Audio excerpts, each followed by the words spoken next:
Hello, this is Pastor Dana with our Wednesday chat. Well, this week has been pretty intense.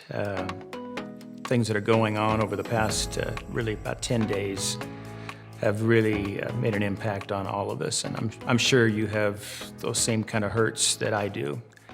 I think maybe the most important scripture that we could embrace during this season is out of Isaiah, and I want to read to you from Isaiah 58, beginning at verse 5.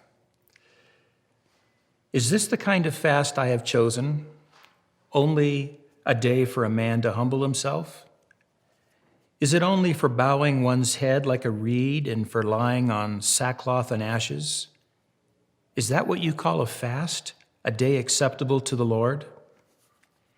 Is not this the kind of fasting I have chosen, to loose the chains of injustice and untie the cords of the yoke, to set the oppressed free and break every yoke? Is it not to share your food with the hungry and to provide the poor wanderer with shelter? When you see the naked, to clothe him and not to turn away from your own flesh and blood? Then your light will break forth like the dawn, and your healing will quickly appear. Then your righteousness will go before you, and the glory of the Lord will be your rear guard. Then you will call, and the Lord will answer. You will cry for help, and he will say, "Here am I."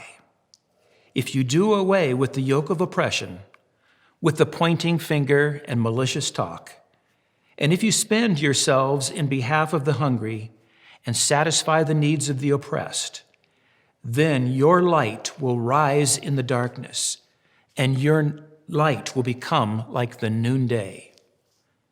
The Lord will guide you always. He will satisfy your needs in a sun-scorched land and will strengthen your frame. You will be like a well-watered garden, like a spring whose waters never fail. Your people will rebuild the ancient ruins and will raise up the age-old foundations. You will be called repairer of broken walls, restorer of streets with dwellings. As I think about this scripture, I think how appropriate it would be if we as God's people could be known as reconcilers, as people who bring healing into the hurting places, as people who repair the old foundations so that we can be called the repairers of broken walls and the restorer of our streets and our homes. These are things to ponder on. I hope you'll pray through them and ask what part you can play in God's big plan in all of this. Well, this coming Sunday, we're excited because we're going to have our drive-in service as well as our online service. We'll be doing communion this week. Want to let you know that. So please plan on participating with us. We'll have communion for you if you're at the drive-in location. If you're going to be watching us online, then make sure that you gather some bread and some juice and be ready to celebrate with us. We're going to have a great day this Sunday. You have a great week.